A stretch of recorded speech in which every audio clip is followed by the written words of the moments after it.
Assalamualaikum warahmatullahi wabarakatuh. Sebelum kita masuk ke cerita hari ini, jangan lupa untuk like, subscribe, dan tinggalkan komentar kalian. Dukungan kalian sangat berarti untuk perkembangan channel ini dan membantu kami terus menghadirkan cerita menarik lainnya. Selamat mendengarkan, dan mari kita mulai. Pada suatu malam yang sunyi di pinggiran kota Baghdad, Abu Nawas sedang duduk di depan rumahnya. Rumahnya tidak besar, tapi cukup nyaman untuk dirinya sendiri. Ia duduk di bangku kayu yang sudah mulai retak-retak, sambil memegang cangkir tanah liat berisi teh hangat. Hari itu ia bekerja cukup keras, membantu seorang pedagang tua membereskan lapak yang roboh karena angin sore. Setelah selesai, Abu Nawas menyimpan beberapa keping uang ke dalam sakunya dan pulang dengan tubuh lelah, berharap bisa tidur nyenyak. Ia menatap langit. Bintang-bintang muncul, beberapa redup, beberapa terang. Udara malam cukup tenang, hanya ada angin kecil yang sesekali lewat. Abu Nawas menghela nafas lega. "Ahlinya, malam tenang juga," katanya. Tapi ketenangan itu tidak berlangsung lama. Dari ujung jalan terdengar langkah pelan. Bukan langkah seperti manusia biasa. Langkah itu seperti melayang, seperti tidak benar-benar menyentuh tanah. Abu Nawas langsung menegakkan badan. Ia menaruh cangkirnya di samping bangku dan memperhatikan arah suara itu dengan saksama. Semakin lama, semakin dekat. Lalu muncul sosok berjubah hitam. Tingginya lumayan, bahunya lebar dan wajahnya tertutup bayangan. Ia berhenti tepat di depan rumah Abu Nawas. Abu Nawas tersentak.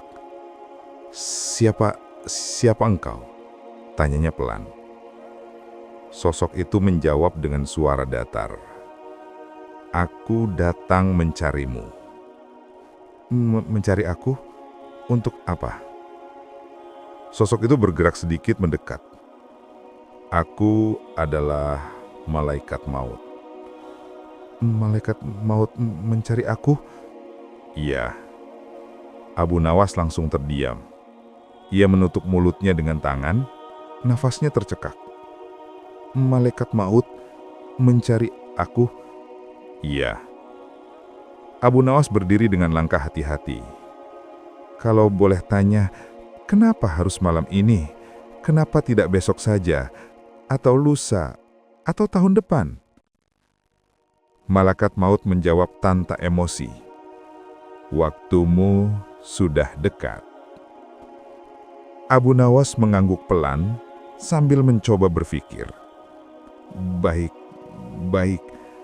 Tapi kalau begitu, sebelum menjalankan tugasmu, izinkan aku memberi sedikit jamuan. Tidak sopan kalau aku tidak menyambut tamu." Malaikat maut menatapnya sebentar. "Jamuan?" "Betul," kata Abu Nawas. "Minum teh sebentar saja. Kau pasti lelah bekerja sepanjang hari." Malaikat maut tampak mempertimbangkan. "Baiklah."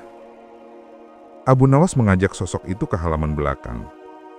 Halaman kecil itu memiliki tanah yang sedang ia olah untuk menanam sayur. Tanahnya lembut sekali karena baru dicangkul pagi tadi. Ada kursi kayu dan meja kecil yang sudah mulai miring. "Silakan duduk," kata Abu Nawas. Malaikat maut duduk tanpa kata.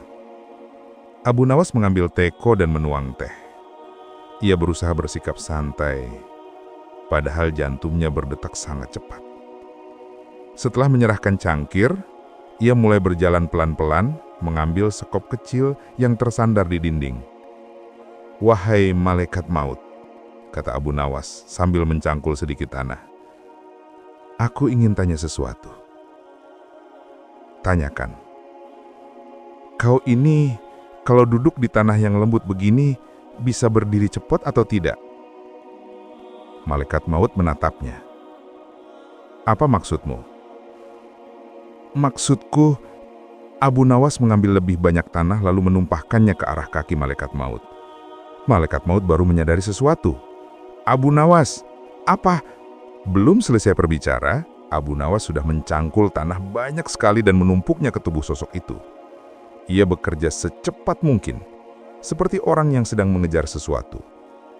Tanah demi tanah jatuh menutupi paha, lalu pinggang, lalu dada malaikat maut. "Abu Nawas," seru sosok itu lagi. "Maafkan aku," kata Abu Nawas.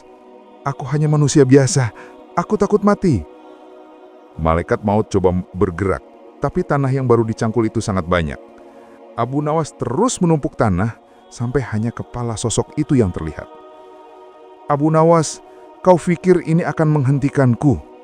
"Tidak, tapi setidaknya malam ini aku bisa tidur nyenyak," katanya sambil terus meratakan tanah. Beberapa detik kemudian, sosok itu tiba-tiba hilang begitu saja. Tanah yang menutupinya jatuh ke bagian bawah seperti kehilangan pijakan. Abu Nawas langsung terduduk. Ia memegang dadanya dan berusaha menenangkan nafas. "Ya Allah, aku benar-benar nekat," gumamnya. Ia menatap tanah itu lama sekali sebelum akhirnya masuk rumah, menutup pintu rapat-rapat dan tidur lebih cepat dari biasanya. Keesokan harinya, Abu Nawas pergi ke pasar. Ia membeli roti, membeli ikan sedikit, lalu duduk di kedai kecil untuk sarapan. Saat ia sedang memegang gelas dan hendak minum, seseorang berdiri di sampingnya. Pria biasa, bajunya biasa, tidak ada jubah gelap. Tapi suaranya, suara yang sama seperti semalam. "Abu Nawas," katanya. Abu Nawas menoleh pelan. "Kau lagi?"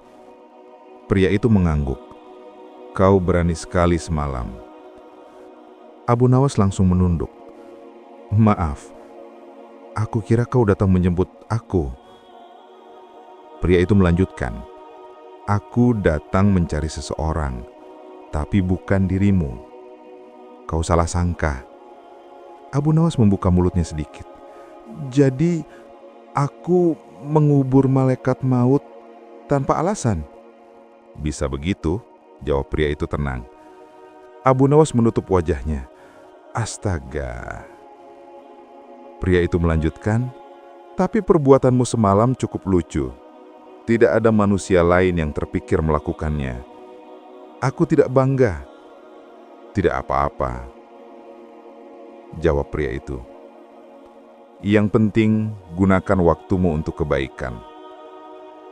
Lalu pria itu menghilang begitu saja. Beberapa hari berlalu, semua berjalan biasa. Tapi orang-orang mulai mendengar cerita bahwa Abu Nawas pernah mengubur malaikat maut. Tentu saja mereka tertawa. Ada yang percaya, ada yang tidak. Tapi kebanyakan orang menganggap itu cerita lucu khas Abu Nawas. Namun hidupnya tidak tenang begitu saja. Suatu sore ketika Abu Nawas baru saja menyiapkan makan malam, seorang tetangga mengetuk pintu. "Abu Nawas, tolong aku!" "Ada apa?" tanya Abu Nawas sambil berjalan ke depan. "Ada suara aneh di rumahku, tolong lihat." Abu Nawas akhirnya ikut. Mereka masuk ke rumah tetangga itu, suaranya jelas sekali. Langkah pelan, seperti seseorang sedang berjalan tanpa alas kaki, tapi bukan manusia. Abu Nawas menghela nafas. Jangan-jangan ia buka pintu ruang belakang, dan benar saja, sosok berjubah gelap sedang berdiri, melihat tumpukan karung beras. "Ini, aku sedang bekerja," kata sosok itu tanpa menoleh. Tetangga Abu Nawas langsung jatuh duduk di luar. Abu Nawas berkata, "Ini, aku nggak ganggu ya?" Malaikat maut menoleh. "Aku tidak mencarimu." "Syukurlah." "Tapi," lanjutnya, "aku ingin bilang sesuatu." Abu Nawas berdiri tegap. "Jangan pernah menguburku lagi." Abu Nawas mengangguk cepat. Tidak, aku janji. Aku bahkan tidak mau pegang sekop dekat-dekat dirimu." Malaikat maut menghilang lagi. Malam itu Abu Nawas pulang dengan wajah lelah. Ia duduk di depan rumah, menatap langit dan berkata, "Aku benar-benar harus berhenti membuat masalah dengan malaikat maut. Ia meminum teh pelan-pelan. Udara malam tenang. Ia membuka sandal dan meletakkan kakinya di tanah yang dingin. Ia tertawa kecil sendiri, mengingat kejadian saat ia mencangkul tanah sebanyak itu hanya untuk menunda sesuatu yang belum tentu untuk dirinya. Lalu ia berbaring di tikar, menutup mata pelan-pelan, dan merasa sedikit lega. Hidupnya masih panjang, pikirnya. Masih banyak yang bisa ia lakukan. Masih banyak roti yang bisa ia makan. Masih banyak orang yang ingin ia bantu. Dan masih banyak cerita yang akan terjadi. Begitulah kisah panjang tentang Abu Nawas yang berani atau mungkin nekat mengubur malaikat maut. Kisah yang terus diceritakan orang-orang dengan tawa dan heran. Kisah yang membuat malam terasa lebih ringan sebelum tidur. Dan mungkin jika suatu hari malaikat maut datang lagi, Abu Nawas akan belajar untuk tidak membawa sekop. Atau mungkin ia masih akan mencobanya lagi? Siapa tahu. Pada suatu pagi yang cerah di kota Baghdad, Abu Nawas bangun lebih awal dari biasanya. Ia biasanya bangun saat matahari sudah cukup tinggi. Tetapi hari itu ia terbangun karena suara orang-orang yang ribut di depan rumahnya. Suara itu terdengar seperti sekelompok orang sedang berdebat. Ada yang bicara keras, ada yang bicara pelan, ada juga suara orang yang terlihat seperti sedang menahan marah. Abu Nawas menggosok matanya, berdiri, dan melangkah keluar rumah sambil menguap panjang. Di depan rumahnya, sudah ada belasan orang berkumpul. Beberapa tampak serius, beberapa bingung, beberapa lagi terlihat seperti sedang menonton hiburan gratis. Di tengah kerumunan itu, berdiri seorang lelaki berjanggut rapi, wajahnya tegas, bajunya putih bersih, dan suaranya lantang. "Saudara-saudara," katanya, "ziarah itu bid'ah, tidak ada contohnya." Orang-orang mulai berbisik-bisik. Abu Nawas mendekati mereka. "Ada apa ini? Pagi-pagi ribut begitu?" tanyanya. Salah satu warga berkata, "Abu Nawas, lelaki ini datang dari jauh. Katanya ingin memberi nasihat pada warga Baghdad. Tapi sekarang dia berdebat dengan banyak orang." Lelaki berjubah putih itu menatap Abu Nawas. "Kau Abu Nawas?" "Betul," jawabnya. "Ada yang bisa kubantu? Atau kau datang nagih utang?" "Kalau nagih, aku belum ada uang." Orang-orang tertawa kecil. "Tentu bukan," kata lelaki itu. "Aku hanya ingin meluruskan. Menurut pemahamanku, ziarah adalah perbuatan yang tidak ada tuntunannya. Karena itu bid'ah." Abu Nawas mengangguk, tidak menunjukkan penolakan. "Begitu, kau yakin?" "Yakin," jawab lelaki itu dengan mantap. "Baik, kalau begitu, mari kita bicara baik-baik. Tidak usah teriak-teriak. Orang baru bangun tidur bisa sakit kepala." Kerumunan mulai merapat, ingin menonton perdebatan ini. Abu Nawas duduk di kursi kecil, sedangkan lelaki itu berdiri di depannya. Orang-orang menunggu. Beberapa membawa kurma, ada yang membawa roti, ada yang duduk di tanah. Suasana seperti pasar malam tanpa lampu.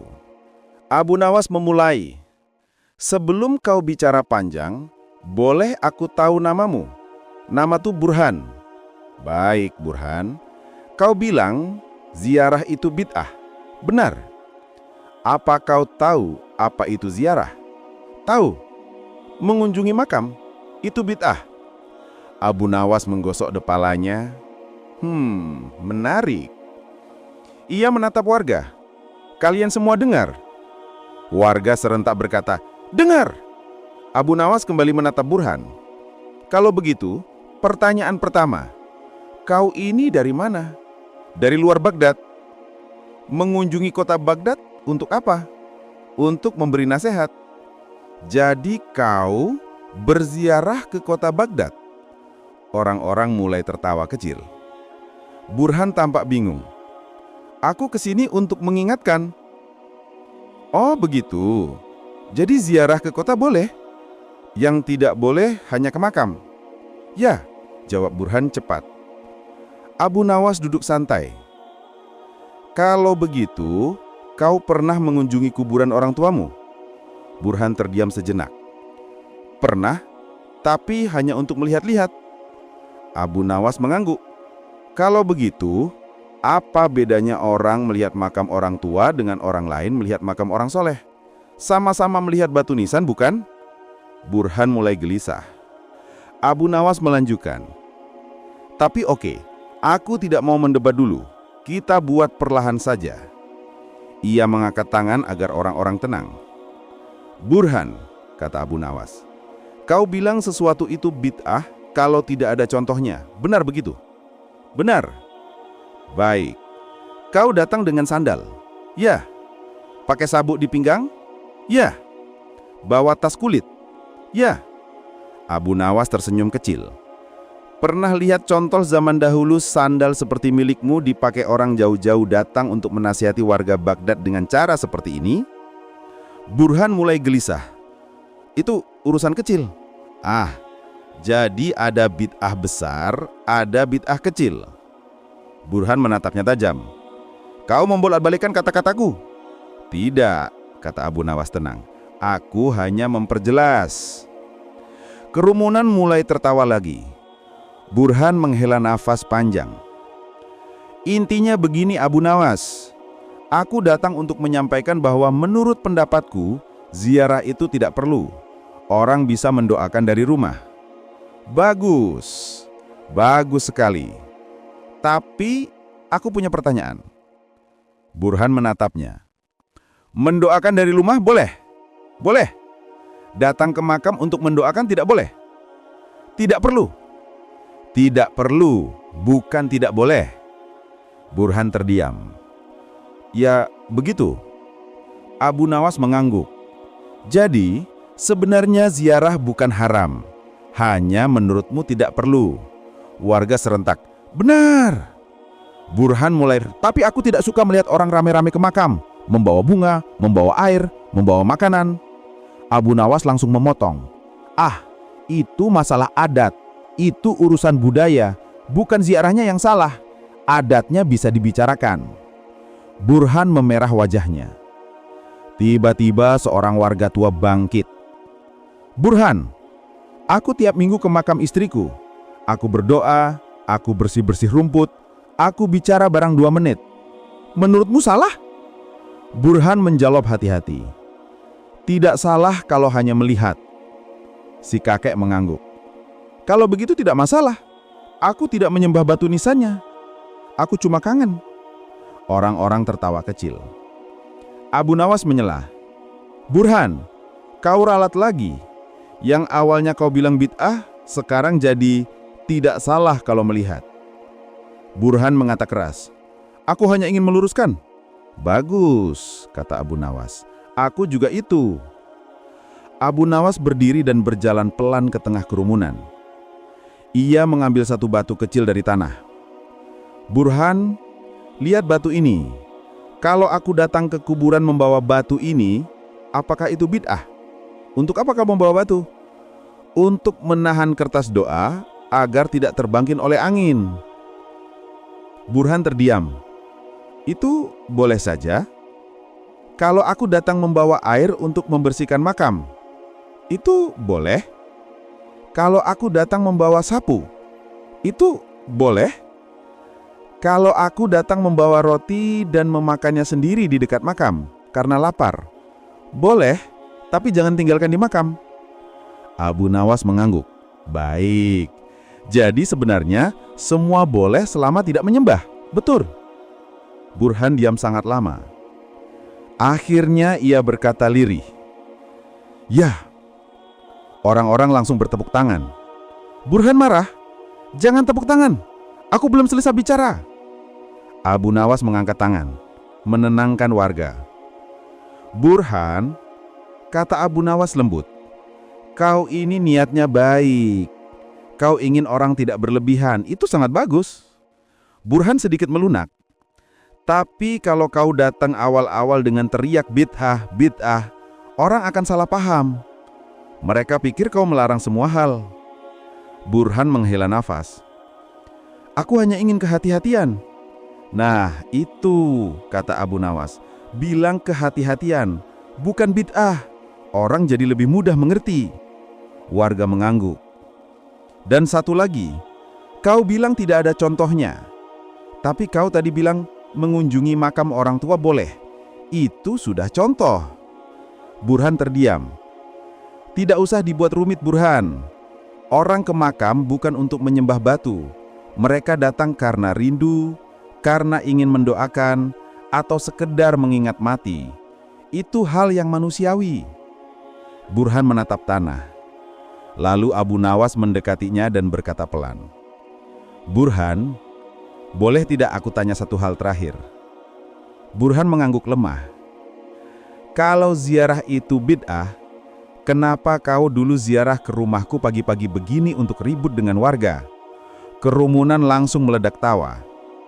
Burhan memegang kepala, malu luar biasa. Abu Nawas merangtul bahunya. "Sudahlah, Burhan. Mari kita minum teh. Kau pasti capek berdebat sejak pagi." Burhan tidak bisa menolak. Warga membawa kursi, membawa teh, membawa makanan kecil. Suasana yang awalnya panas berubah menjadi hangat. Burhan akhirnya ikut tertawa, walau malu. Di tengah suasana ramai itu, Abu Nawas berkata, "Ingat Burhan, kalau mau menasihati orang, pelan-pelan saja. Jangan mulai dari membentak, nanti orang kabur semua." Burhan mengangguk. "Dan satu lagi," kata Abu Nawas sambil tersenyum. "Apa, Burhan? Kalau ziarah saja kau anggap bid'ah, berarti kau tadi ke rumahku juga bid'ah. Karena datang ke tempat yang tidak ada contohnya di kitab manapun." Kerumunan tertawa lagi. Burhan akhirnya ikut tertawa. "Baiklah Abu Nawas, hari ini aku kalah." Abu Nawas mengangguk. "Bukan kalah, hanya belajar." Hari itu suasana Baghdad menjadi ceria. Orang-orang membicarakan perdebatan itu sepanjang hari. Ada yang menirukan gaya bicara Burhan, ada yang menirukan gaya Abu Nawas. Tetapi semuanya senang, karena perdebatan itu tidak berakhir dengan permusuhan, melainkan tawa dan kebersamaan. Dan begitulah Abu Nawas selalu mengajarkan sesuatu dengan cara sederhana. Bukan dengan marah, tapi dengan humor dan akal sehat. Pada suatu siang yang sangat terik di kota Baghdad, matahari seperti sedang iseng memancarkan panas lebih dari biasanya. Orang-orang lebih banyak duduk di teras rumah, mengipas-ngipas dengan kain atau berlindung di bawah bayang-bayang bangunan. Tidak ada yang ingin berjalan jauh, apalagi melakukan pekerjaan berat. Hanya ada satu orang yang berjalan mondar-mandir di jalanan sambil membawa tongkat dan karung kecil di punggungnya. Orang itu adalah, tentu saja, Abu Nawas. Warga yang melihatnya langsung heran. "Abu Nawas, mau kemana siang-siang begini? Mau beli angin panas?" Abu Nawas berhenti, tersenyum, dan menjawab, "Aku sedang mencari sesuatu." "Apa yang kau cari?" Abu Nawas menjawab dengan sangat tenang, "Aku sedang mencari neraka." Orang-orang langsung saling melirik. Ada yang tertawa, ada yang terkejut, ada yang mengira Abu Nawas kepanasan sampai bingung. Seorang pemuda berkata, "Abu Nawas, kau bercanda. Neraka dicari di siang hari. Orang waras saja menghindari panas." Abu Nawas menjawab, "Justru karena panas. Kalau mencari neraka, kan harus saat panas. Masa mencari neraka di musim dingin? Tidak cocok suasananya." Orang-orang tertawa berbahak-bahak, tetapi Abu Nawas tetap berjalan dengan wajah serius, seperti seorang ilmuwan yang sedang melakukan penelitian besar. Abu Nawas terus berjalan ke pasar kota. Di sana para pedagang roti sedang malas bergerak karena cuaca yang sangat panas. Ada pedagang roti yang menyeka keringat terus, pedagang kurma yang mengipas-ngipasi barang dagangannya, dan pedagang ikan yang dari tadi mengeluh karena mataharinya seperti sedang marah. Ketika Abu Nawas lewat, seorang pedagang roti bertanya, "Abu Nawas, mau beli roti?" "Bukan," jawab Abu Nawas. "Mau beli air dingin?" "Tidak." "Mau cari apa?" "Neraka." Pedagang roti hampir menjatuhkan rotinya. "Astaga, untuk apa kau mencari neraka? Orang-orang biasanya ingin masuk surga." Abu Nawas menjawab santai. Kalau hanya ingin, semua orang ingin. Tapi aku ingin tahu dulu seperti apa bentuknya. Pedagang itu geleng-geleng kepala. Tapi kenapa harus siang hari? Karena neraka itu panas. Kalau cari di malam hari, suasananya tidak mendukung. Pedagang roti terdiam, lalu tertawa. Logikamu benar juga. Abu Nawas melanjutkan perjalanan. Di tengah pasar ada seorang anak kecil menghampirinya. Abu Nawas, kenapa kau bawa karung? Apa kau mau menampung neraka di dalam karung itu? Abu Nawas tertawa. Tidak. Karung ini untuk berjaga-jaga kalau aku menemukan tanda-tandanya. Anak itu bertanya lagi. Tanda seperti apa? Entahlah, kita lihat nanti, kata Abu Nawas. Anak itu ikut berjalan mengikuti Abu Nawas dari belakang. Beberapa warga yang penasaran ikut mengikutinya. Tidak lama kemudian 5 orang mengikutinya. Lalu 10, lalu 15, sampai akhirnya banyak orang yang berjalan di belakang Abu Nawas seperti rombongan wisata. Padahal Abu Nawas sendiri tidak tahu kemana ia harus memulai. Tidak jauh dari pasar ada sebuah rumah besar milik seorang bangsawan yang terkenal sering marah-marah kalau tersinggung. Namanya Tuan Galbun. Rumahnya seperti istana kecil. Dindingnya tinggi, pintunya megah, dan di depan rumah ada penjaga besar. Ketika rombongan Abu Nawas lewat, penjaga bertanya, "Apa yang kalian lakukan ramai-ramai begini?" Abu Nawas menjawab santai, "Kami sedang mencari neraka." Penjaga itu mengangkat alis. "Coba kau cari saja di rumah lain. Jangan di sini. Tuan Galbun sedang sensitif. Dia tidak suka keramaian." Abu Nawas kemudian menatap rumah itu. Ia berkata, "Ada kemungkinan sebagian besar orang pernah merasa neraka itu seperti rumah seseorang." Penjaga langsung terdiam, jelas mengerti siapa yang dimaksud. Orang-orang di belakangnya tertawa. Abu Nawas mendekat sedikit dan berkata pelan, "Tenang saja, aku tidak mau masuk. Aku hanya melihat-lihat." Penjaga mendesah lega. "Baguslah." Abu Nawas melanjutkan perjalanan. Rombongan terus mengikuti Abu Nawas melewati lorong-lorong kota Baghdad.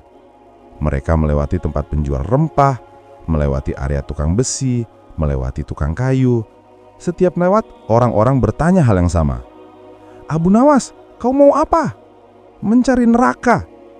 Dan jawabannya selalu membuat orang tertawa atau geleng-geleng kepala. Suatu saat, Abu Nawas tiba di depan rumah seorang ibu tua yang sedang mengomel kepada anaknya. "Ibu, jangan teriak-teriak," kata anak itu. "Aku bukan teriak, aku hanya bicara keras."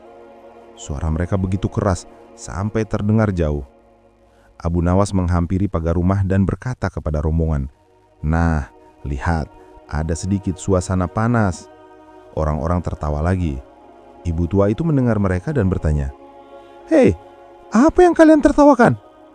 Abu Nawas menjawab polos, "Kami sedang mencari neraka, Bu." Ibu itu langsung cemberut. "Kenapa kalian cari di dekat rumahku?" Abu Nawas mengangkat tangan. "Kami hanya lewat, tidak menuduh apa-apa." Sudah, pergi sana sebelum aku marah." Abu Nawas berjalan pergi sambil berkata pelan kepada rombongan, "Nah, hampir saja ketemu, tapi bukan ini yang kau cari." Rombongan tertawa lagi. Mereka terus berjalan sampai ke pinggir kota Baghdad, di mana ada bukit kecil dan beberapa pohon kurma tumbuh berjajar. Tempat itu sepi, hanya terdengar suara angin pelan. Matahari masih terasa sangat panas, membuat Abu Nawas menyeka keringat terus. Salah satu warga berkata, "Abu Nawas, sudah berjalan jauh. Kau yakin mau lanjut?" Abu Nawas menjawab, "Ya, karena ada satu tempat terakhir yang ingin kukunjungi." "Tempat apa mereka?" tanya mereka. Abu Nawas tidak menjawab, hanya tersenyum dan melanjutkan langkahnya dengan tenang. Akhirnya mereka sampai ke sebuah lapangan kosong yang di tengahnya ada bangunan kecil dari batu. Bentuknya sederhana, seperti pos penjaga yang sudah lama tidak dipakai. Abu Nawas berhenti di depan bangunan itu, meletakkan tongkat, lalu duduk menghadap rombongan. Semua orang mendekat, penasaran apa yang akan Abu Nawas katakan. Abu Nawas menarik napas panjang dan berkata, "Kalian semua pasti heran kenapa aku mencari neraka." Warga mengangguk. Sebenarnya, aku tidak benar-benar mencari neraka. Karena neraka bukan tempat yang bisa ditemukan oleh kaki. Neraka itu bukan ada di utara, bukan di selatan, bukan di timur, bukan di barat. Mereka mulai memperhatikan dengan lebih serius. Abu Nawas menunjuk dadanya sendiri dan berkata, neraka itu ada di dalam hati manusia. Ketika hati marah, ketika hati penuh kebencian, ketika hati suka menyakiti orang, disitulah neraka berada. Warga terdiam. Abu Nawas menyebut tipis. Jadi sebenarnya aku mencari neraka di siang hari hanya untuk mengingatkan kita semua agar jangan membuat hati menjadi tempat yang panas. Orang-orang mulai tersenyum lega. Abu Nawas melanjutkan, kalau panas matahari saja sudah membuat kita lemas, apalagi panas hati. Jangan biarkan hati kita seperti siang bolong yang membakar. Warga tertawa kecil, merasa cerita itu lucu tapi benar. Abu Nawas berdiri dan mengangkat karungnya. Dan karena aku tidak menemukan neraka yang sebenarnya hari ini, berarti kalian semua hatinya cukup damai. Baguslah. Rombongan tertawa senang. Sebelum kembali ke kota, ada seorang anak kecil bertanya, Abu Nawas, kalau neraka ada di hati yang marah, berarti surga ada di hati yang senang ya? Abu Nawas mengusap kepala anak itu dan menjawab, benar, surga itu muncul ketika hati bahagia, tenang, dan suka berbuat baik. Anak itu tertawa senang, dan rombongan pun pulang perlahan sambil membicarakan penjelasan Abu Nawas. Ada yang bercanda, ada yang mendiskusikan, ada yang cuma senyum-senyum sendiri. Hari itu panas matahari masih terasa menyengat, tetapi suasana hati warga Baghdad justru lebih sejuk dari sebelumnya. Dan di antara semua itu, Abu Nawas berjalan pulang sambil menenteng tongkatnya dengan langkah ringan, seolah ia baru saja bermain-main, padahal ia baru saja mengajarkan sesuatu yang sangat sederhana, tapi sangat penting. Pada suatu pagi yang hangat di Istana Baghdad, Sang Raja Harun al-Rashid duduk di ruang singgasana sambil memandang jendela besar yang mengarah ke taman istana. Hari itu sangat tenang. Angin berhembus pelan, para pelayan berjalan dengan langkah hati-hati. Para penjaga berdiri tegak tanpa banyak bicara. Suasana begitu damai, sampai-sampai Raja merasa bosan. Kapan terakhir aku tertawa? Gumam Harun al-Rashid sambil menguap. Seorang penjaga berkata pelan, Yang Mulia, 2 hari yang lalu Anda tersenyum saat melihat kucing istana mengejar ekornya sendiri. Itu bukan tertawa, itu cuma, ya sedikit geli. Harun al-Rashid memijit pelipisnya. Aku butuh hiburan. Aku butuh seseorang yang bisa membuat otakku bekerja, tapi sekaligus membuatku terhibur. Penjaga lain langsung saling pandang, karena mereka tahu hanya ada satu orang di Baghdad yang bisa melakukan itu. Abu Nawas. Raja berkata, panggilkan Abu Nawas, sekarang juga. Para penjaga langsung pergi, dan seperti biasa, Abu Nawas tidak melakukan pekerjaan apapun selain duduk di depan rumahnya sambil memakan roti dan melihat ayam tetangganya mondar-mandir. Ketika penjaga datang, mereka berkata, Abu Nawas, Raja memanggilmu. Abu Nawas menghela napas dan berkata, wah, sepertinya aku tidak bisa menghindar. Ia berdiri, membersihkan remah roti dari pakaiannya, dan mengikuti penjaga menuju istana. Ketika sampai di hadapan Raja, Abu Nawas menunduk sopan. Yang Mulia terlihat muram pagi ini. Raja mengeluarkan suara kecil seperti orang menahan bosan. Abu Nawas, aku ingin menguji otakmu. Abu Nawas tersenyum. Silakan Yang Mulia. Raja menatapnya lama, lalu berkata, menurutmu mana yang lebih dulu ada? Ayam atau telur? Abu Nawas langsung mengerutkan kening. Yang Mulia, kenapa pertanyaannya seperti ini? Karena aku sedang bosan, dan aku sering melihat ayam-ayam di taman istana. Kadang mereka bertelur, kadang tidak. Lalu aku berpikir, mana yang lebih dulu? Abu Nawas menelan ludah. Yang Mulia, pertanyaan itu bisa membuat kepala orang biasa pusing 7 hari. Aku tidak peduli. Jawab. Abu Nawas menatap ke kiri, ke kanan, lalu berkata, "Baik, tapi aku perlu waktu berpikir." "Berapa lama?" tanya raja. Abu Nawas menimbang-nimbang. "Kalau boleh 1 hari." Raja mengangguk. "Baik, besok pagi kau datang lagi dengan jawaban." Abu Nawas pulang dalam keadaan bingung. Di jalan banyak orang melihat wajahnya yang tegang. Seorang tetangga bertanya, "Abu Nawas, kenapa wajahmu kusut?" Raja memberiku tugas berat. "Tugas apa?" "Menjawab pertanyaan ayam dan telur." Tetangganya tertawa. "Pertanyaan anak-anak. Bagimu mungkin ya, bagiku tidak. Kalau salah menjawab, bisa kepalaku yang melayang." Tetangganya langsung berhenti tertawa. Abu Nawas melanjutkan perjalanan sambil menggaruk kepala. Ia mencoba mengingat berbagai hal. Burung, telur, ayam, segala macam hal tentang unggas. Tapi tetap saja jawabannya tidak muncul.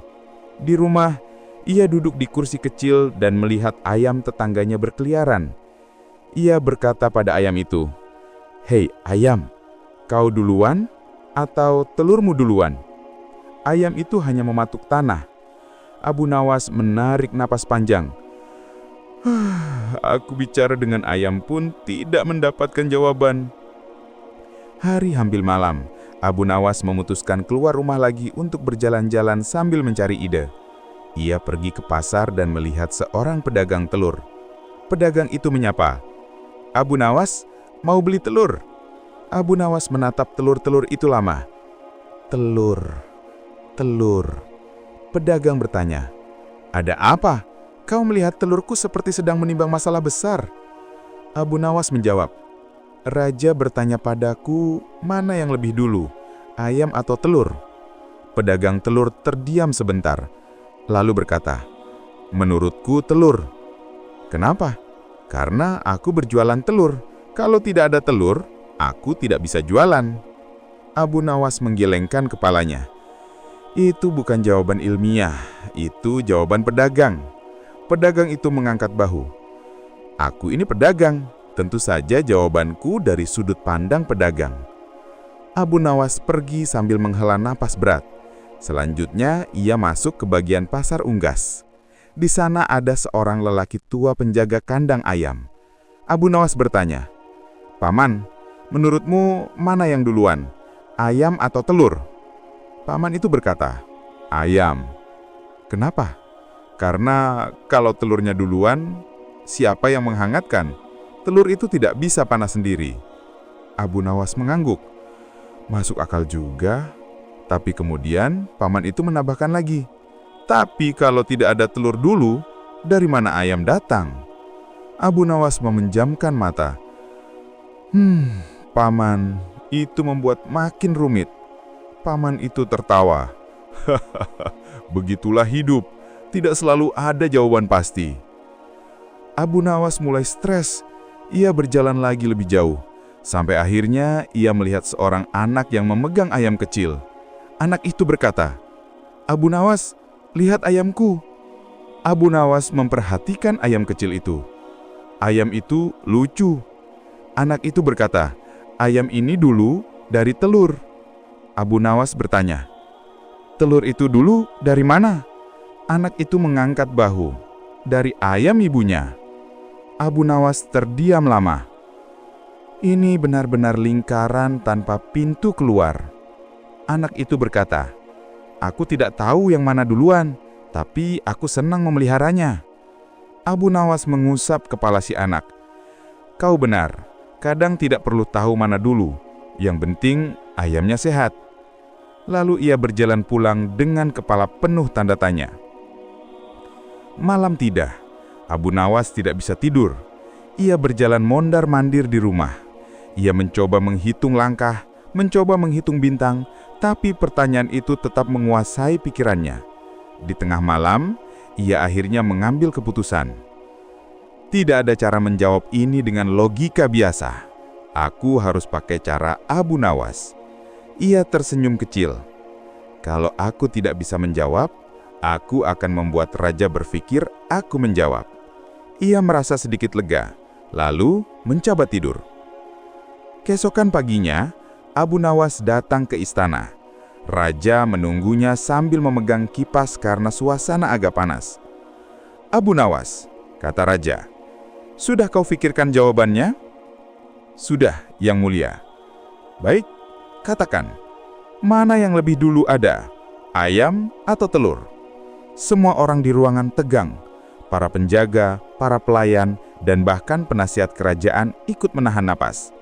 Abu Nawas berkata dengan suara tenang, "Yang Mulia, sebelum saya menjawab, saya ingin bertanya satu hal." Raja mengangkat alis. "Apa pertanyaannya?" Abu Nawas berkata, "Jika hamba menjawab ayam, apakah Yang Mulia akan percaya?" Raja menjawab, "Belum tentu. Aku ingin alasan." "Kalau hamba menjawab telur, apakah Yang Mulia akan menerima?" "Belum tentu juga. Aku akan tetap bertanya alasan." Abu Nawas mengangguk. "Itu artinya Yang Mulia sudah punya jawaban sendiri." Raja terdiam. Para penjaga mulai saling pandang. Abu Nawas melanjutkan, "Jadi menurut hamba, jawaban paling benar adalah yang lebih dulu adalah pertanyaan Yang Mulia itu sendiri." Raja tertawa keras. "Abu Nawas, kau membuat masalah sederhana menjadi permainan kata yang cerdik." Abu Nawas ikut tertawa. "Yang Mulia, kalau hamba bilang ayam, Yang Mulia akan tanya telurnya dari mana. Kalau hamba bilang telur, Yang Mulia akan tanya siapa yang menghangatkan. Jadi hamba memilih keluar dari jebakan." Raja menyeka air mata karena tertawa. "Betul-betul, jawabanmu lucu dan cerdik." Abu Nawas menunduk. "Terima kasih, Yang Mulia." Raja berkata, "Baiklah, karena jawabanmu menghiburku, aku beri kau hadiah 1 ayam." Abu Nawas berkata, "Yang Mulia, kalau boleh, minta 2 ayam." "Kenapa?" "Supaya kalau salah satunya hilang, hamba tidak perlu menjawab lagi mana yang duluan." Raja kembali tertawa keras. "Dasar Abu Nawas." Seluruh istana ikut tertawa senang. Hari itu raja tidak lagi merasa bosan, para penjaga merasa suasana lebih ringan, dan Abu Nawas pulang dengan membawa 2 ayam di tangannya sambil tertawa kecil karena berhasil lolos dari pertanyaan yang membuatnya pusing. Pada suatu pagi yang cukup panas di Baghdad, orang-orang berkumpul di dekat pasar karena ada sesuatu yang tidak biasa. Di tengah keramaian, seorang lelaki muda berdiri di atas peti kayu sambil berteriak-teriak kepada warga. "Wahai orang Baghdad," teriak pemuda itu, "ketahuilah, aku menemukan sesuatu yang mengubah cara kalian berpikir." Orang-orang mulai mendekat. Ada yang penasaran, ada yang curiga, ada yang cuma cari hiburan. Seorang bapak tua berkata, "Hei, kau siapa? Dan apa yang kau temukan?" Pemuda itu berdiri dengan dada membusung. "Namaku Karim, dan aku menemukan bahwa judi itu bisa halal." Orang-orang langsung riuh. "Astaga, apa? Ini orang kurang tidur." Kakek tua tadi langsung duduk di tanah karena kaget. "Anak muda, jangan bicara sembarangan." Namun pemuda bernama Karim itu tetap percaya diri. "Aku tidak sembarangan. Aku punya dalil kuat dari pikiranku sendiri." Orang-orang mulai tertawa karena alasannya sudah aneh sejak awal. Tiba-tiba, salah satu warga berkata, "Kita panggil Abu Nawas saja, biar dia yang menghadapi anak muda ini." Semua setuju. Mereka langsung mengirim satu bocah untuk memanggil Abu Nawas. Beberapa menit kemudian, Abu Nawas datang sambil menguap. "Apa ribut-ribut begini? Aku baru mau tidur siang." Orang-orang langsung menunjuk ke arah pemuda itu. "Abu Nawas," kata salah satu warga, "anak ini bilang judi itu halal." Abu Nawas menatap pemuda itu dari atas ke bawah. "Judi halal?" Karim mengangguk. "Benar, aku punya argumennya." Abu Nawas mengusap dagunya. "Baguslah, aku sedang bosan. Mungkin argumenmu bisa menghiburku." Orang-orang tertawa. Karim terlihat sedikit tersinggung, tapi tetap percaya diri. Abu Nawas duduk di peti kayu sementara Karim berdiri. Abu Nawas membuka percakapan. Baiklah anak muda, jelaskan kepada kami bagaimana bisa judi halal. Karim berkata lantang, karena semuanya tergantung niat. Kalau niatnya baik, maka halal. Orang-orang langsung riuh. Ada yang menutup mulut, ada yang ingin tertawa tapi menahan karena takut menyinggung. Abu Nawas mengangguk pelan. Oh begitu, jadi kalau niatnya baik, boleh. Betul, kata Karim yakin. Abu Nawas bertanya, bagaimana maksudnya? Jelaskan lebih detail. Karim berkata, contohnya begini, aku berjudi untuk mendapatkan uang. Kalau aku dapat uang, aku bisa bantu tetanggaku. Jadi, berjudi itu untuk menolong orang, maka halal. Orang-orang mulai tertawa. Abu Nawas mengangkat tangan menenangkan kerumunan. Tenang, biarkan dia bicara dulu. Kita dengarkan. Abu Nawas selalu bertanya lagi.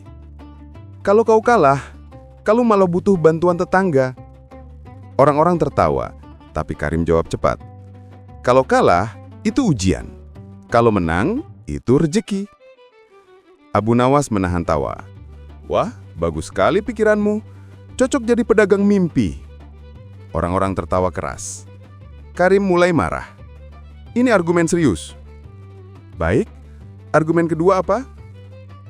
Karim berdiri tegap.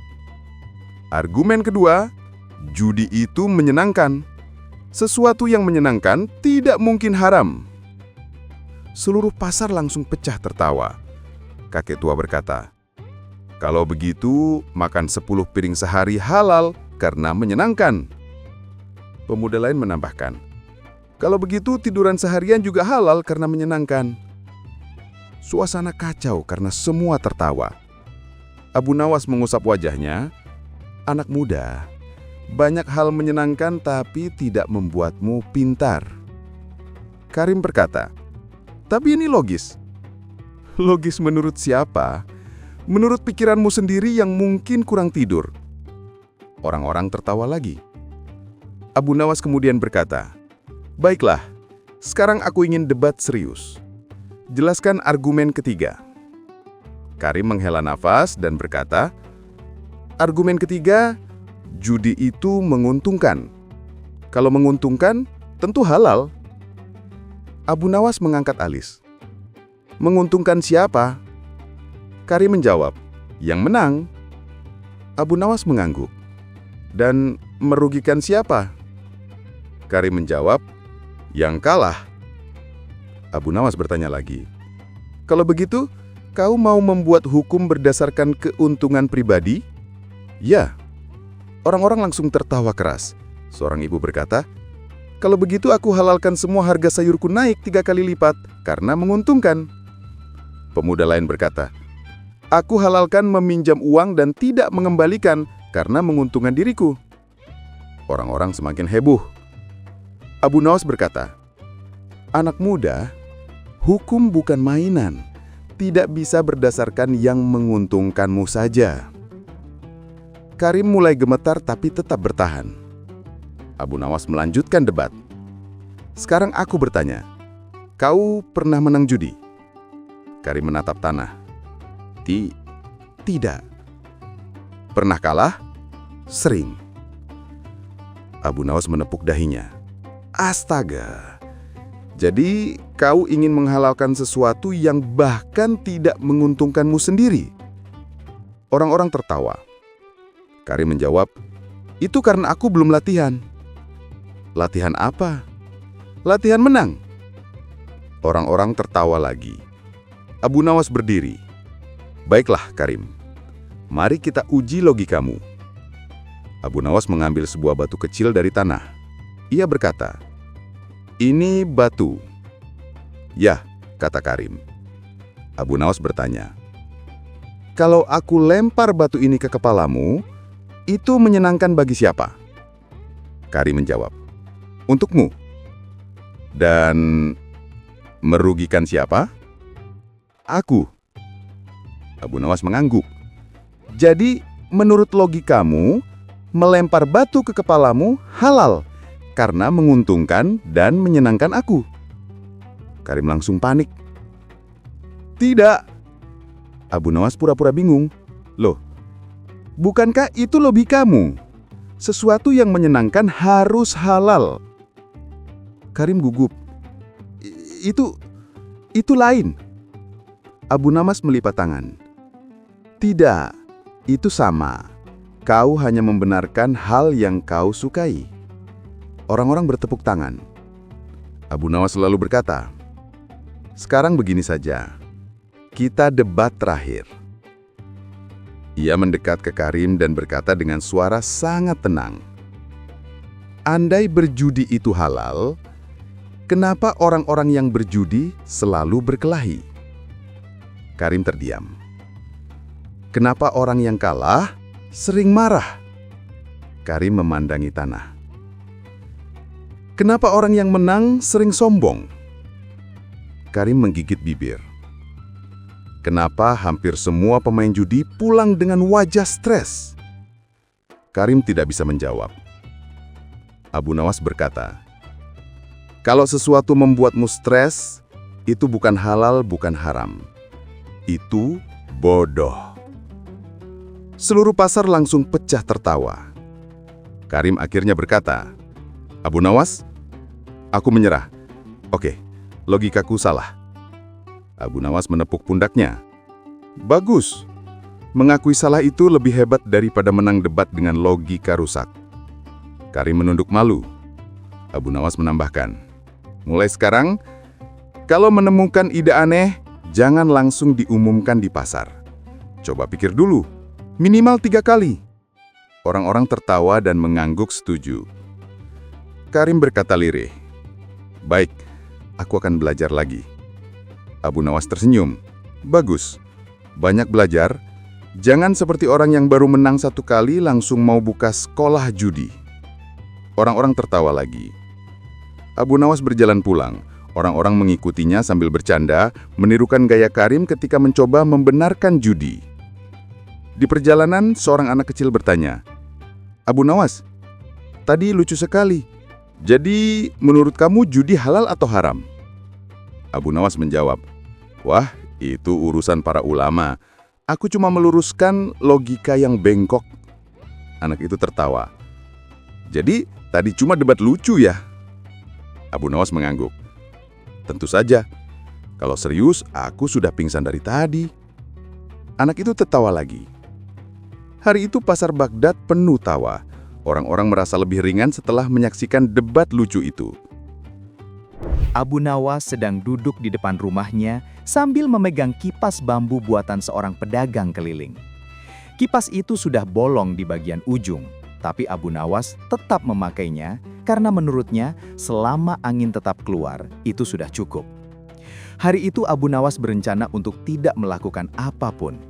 Ia mau tidur siang panjang, makan roti sisa kemarin, lalu tidur lagi. Namun seperti biasa, hidup Abu Nawas tidak pernah mau tenang. Ia mendengar suara langkah kaki prajurit dari ujung jalan. Langkah itu keras, kompak, dan terdengar seperti irama panci jatuh berulang-ulang. Aduh, apalagi ini? Gumam Abu Nawas sambil menutup mata. Ternyata firasatnya benar. Tak lama kemudian, 3 prajurit muncul dan berhenti tepat di depan rumahnya. Abu Nawas, teriak salah satu. Abu Nawas masih berpura-pura tidur. Prajurit lain berkata, hei, aku tahu dia belum tidur karena kipasnya masih bergerak. Akhirnya Abu Nawas bangun. Baik-baik, aku bangun. Ada apa lagi? Raja kehilangan ayam peliharaannya atau kucing istana masuk sumur? Prajurit itu menggeleng. Tidak, raja memanggilmu. Katanya penting. Kata siapa? Kata raja. Abu Nawas berdiri sambil menepuk pakaiannya. Baiklah. Tapi kalau masalahnya ternyata tidak penting, aku akan tidur di singgasana raja sebagai balas dendam. Begitu sampai di istana, Abu Nawas melihat suasana yang lebih sibuk dari biasanya. Pengawal berlari-lari membawa dokumen, pelayan membawa nampan besar yang entah berisi apa. Seorang juru masak berlari mengejar ayam yang kabur, dan seorang penjaga istana masih memakai helmnya terbalik. Raja Harun al-Rasyid duduk di singgasananya sambil memainkan 2 keping dinar dengan jarinya. Abu Nawas, katanya dengan nada datar namun penuh arti. Abu Nawas menunduk. Tuanku, kalau kau ingin meminjam uang, aku sedang... Diam, kata raja sambil tersenyum. Aku tidak ingin meminjam. Aku ingin membuktikan rumor. Rumor tentang apa? Tanya Abu Nawas waspada. Rumor bahwa kau, raja berhenti sebentar, membuat suasana tegang. Bahwa kau bisa menggandakan uang. Abu Nawas terbatuk sampai matanya berair. Tuanku, itu rumor paling bodoh yang pernah ada. Tapi orang percaya, kata raja. Orang percaya kalau kucing istana bisa bicara, tuanku. Tidak berarti itu benar. Raja mengangguk. Tapi aku tetap ingin kau mencobanya. Tidak mungkin. Kalau tidak bisa, hukumannya ringan saja, kata raja santai. Ringan seperti apa? Mencabuti rumput kebun belakang istana selama sebulan. Abu Nawas hampir pingsan. Tuanku, yang kau sebut ringan itu bagi rakyat adalah hukuman akhir hayat. Kalau begitu, berhasilkan tugasmu. Raja lalu melemparkan sebuah kantong ke pangkuannya. Bunyi logam berdenting. 100 dinar, kata raja. Ubah menjadi 200, besok pagi. Besok pagi, teriak Abu Nawas. Kalau kau bisa melakukannya, kau dapat 20 dinar sebagai hadiah. Kalau tidak bisa, rumput. Sebulan. Abu Nawas hampir menangis. Tapi ia tetap membungkuk dan keluar dari ruangan. Dalam perjalanan pulang, Abu Nawas berjalan seperti orang yang baru diberitahu bahwa sepedanya hilang. Ia duduk di bangku dekat pasar. Pedagang, anak-anak, dan warga lewat tanpa peduli. Semua tampak sibuk dengan kehidupannya masing-masing. Sementara Abu Nawas sibuk memikirkan cara agar tidak harus menjadi tukang kebun selama sebulan. Ia membuka sedikit kantong itu. Koin-koin dinar di dalamnya memantulkan cahaya matahari. 100, harus jadi 200 dalam semalam, gumamnya. Ia menggelengkan kepala. Bahkan jin pun butuh waktu kalau urusannya uang. Belum sempat berpikir panjang, seorang pedagang tua mampir di depannya, membawa karung besar berisi kurma. Wah, banyak sekali uang, katanya melihat kantong itu. Ini bukan uangku, kata Abu Nawas cepat. Pedagang itu duduk di sebelahnya. Kau terlihat stres, ceritakan. Abu Nawas menghela napas panjang. Ia menjelaskan semuanya. Sang pedagang mengangguk-angguk sambil memainkan janggutnya. Katanya pelan. Kalau menggandakan uang fisik, tidak mungkin. Tapi menggandakan uang secara logika, itu mungkin. Maksudmu? Buat raja percaya uangnya bertambah. Abu Nawas memandang pedagang itu lama, lalu perlahan tersenyum. Itu ide bagus, katanya. Tapi aku membutuhkan lebih dari sekedar logika. Aku butuh bukti. Buktikan lewat dokumen. Lampu ide menyala di kepala Abu Nawas. Malam itu, Abu Nawas pergi ke rumah kepala bendahara istana. Bendahara itu membuka pintu sambil menguap. Abu Nawas, malam-malam begini, aku butuh bantuan kecil. Bantuan seperti apa? Aku perlu dokumen resmi yang membuktikan bahwa raja punya 2 kantong dinar, masing-masing berisi 100 dinar. Bendahara itu terkejut, tapi raja hanya punya 1. Dokumen tidak peduli kenyataan, dokumen hanya mencatat. Kalau begitu, ini rencana gila. Betul, jawab Abu Nawas. Itu sebabnya aku yang mengusulkan. Mereka menyusun dokumen resmi. Dicatat bahwa Yang Mulia Raja Harun al-Rasyid memiliki 2 kantong dinar, masing-masing berisi 100 dinar. Dokumen itu distempel, ditandatangani, dan terlihat sangat sah. Abu Nawas pulang dengan senyuman sebesar pintu istana. Paginya Abu Nawas kembali menghadap raja. Raja menatapnya dengan penuh ekspektasi. Uangku sudah digandakan? Sudah, jawab Abu Nawas. Baik, tunjukkan. Abu Nawas memberikan dokumen resmi itu. Raja membaca dengan pelan, alisnya perlahan naik. Jadi, kata raja, sekarang, menurut dokumen resmi ini, aku sekarang punya 2 kantong dinar, masing-masing 100, padahal aku hanya memberikan 1 kantong. Betul tuanku, kata Abu Nawas. Dan ini berarti uangku sudah bertambah di atas kertas. Betul.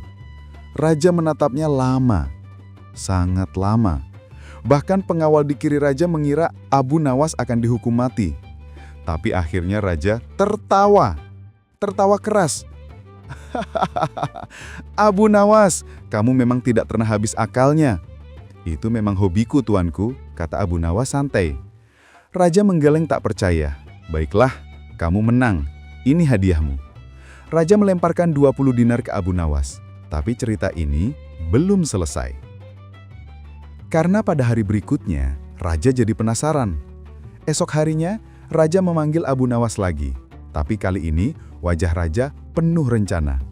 Abu Nawas, trikmu kemarin bagus. Tapi aku ingin melihat trik lain. Abu Nawas mulai curiga. Trik seperti apa? Raja melempar kantong lagi ke pangkuan Abu Nawas. Suaranya lebih berat. Ada 50 dinar, gandakan menjadi 100. Abu Nawas menatap Raja. Tuanku, ini perangkap. Raja tersenyum. Betul. Abu Nawas menghela napas. Apa taruhannya? Kalau gagal, kata Raja, kau harus menghibur tamu kerajaanku selama seminggu. Menghibur bagaimana? Dengan menyanyi. Abu Nawas langsung pucat. Tuanku, aku bisa menipu, bisa berkelit, bisa berlogika. Tapi suaraku, kalau aku menyanyi tembok istana retak. Kalau begitu, gandakan uangku. Abu Nawas kembali ke pasar sambil berjalan pelan. Ia duduk di bangku yang sama. Pedagang tua itu kebetulan lewat lagi. Kau kena masalah lagi, katanya. Masalah yang sama, tapi sekarang Raja siap menjebakku.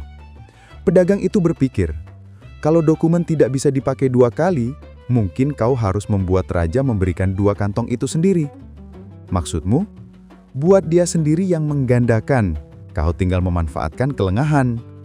Abu Nawas tersenyum nakal. Aku tahu caranya. Keesokan harinya Abu Nawas menghadap Raja. Tuanku, menggandakan uang 50 dinar lebih sulit daripada 100. Kenapa? Karena jumlahnya lebih kecil. Maka aku membutuhkan bantuan tuanku. Raja menaikkan alis. Bantuan apa? Kantong kedua. Untuk apa? Untuk menaruh dinar hasil gandaan. Aku tidak punya kantong kosong. Kalau begitu, kata Abu Nawas cepat, tuanku bisa keluarkan dinar dari kantong tuanku sendiri dan pindahkan ke kantong itu, agar terlihat bertambah ketika kutunjukkan nanti. Raja berpikir sebentar. Benar juga. Raja mengambil 50 dinar dari peti pribadinya, memasukkannya ke kantong lain, lalu memberikan kantong kosong kepada Abu Nawas. Abu Nawas berdiri tegak. Terima kasih tuanku. Sekarang, gandakan uangnya, kata Raja. Tentu, jawab Abu Nawas. Tapi ingat tuanku, yang membuat uang itu terlihat bertambah bukan aku, tetapi tuanku sendiri. Raja terdiam selama 3 detik. Lalu menyadari bahwa ia sendiri yang memasukkan 50 dinar tambahan ke kantong kedua. Dan ia sendiri yang membuat uangnya seolah bertambah. Raja menatap Abu Nawas dengan mulut terbuka. Abu Nawas! Abu Nawas tersenyum ramah. Tuanku ingin melihat kecerdikanku, bukan? Raja menghela napas panjang. Baiklah, kamu menang lagi. Ini hadiahmu. Ia memberikan hadiah 20 dinar lagi. Pergilah sebelum kau memeras logikaku lagi. Abu Nawas membungkuk dan pergi dengan santai sambil tersenyum puas. Begitulah, Abu Nawas berhasil menggandakan uang Raja 2 kali, tanpa menyentuh ilmu sihir, tanpa menambah 1 koin pun, hanya menggunakan logika, kecerdikan, dan sedikit berani. Dan sejak hari itu, Raja Harun al-Rasyid sangat berhati-hati sebelum memberikan tantangan apapun pada Abu Nawas. Sebab ia tahu, kalau bermain logika dengan Abu Nawas, biasanya Raja sendiri yang kalah.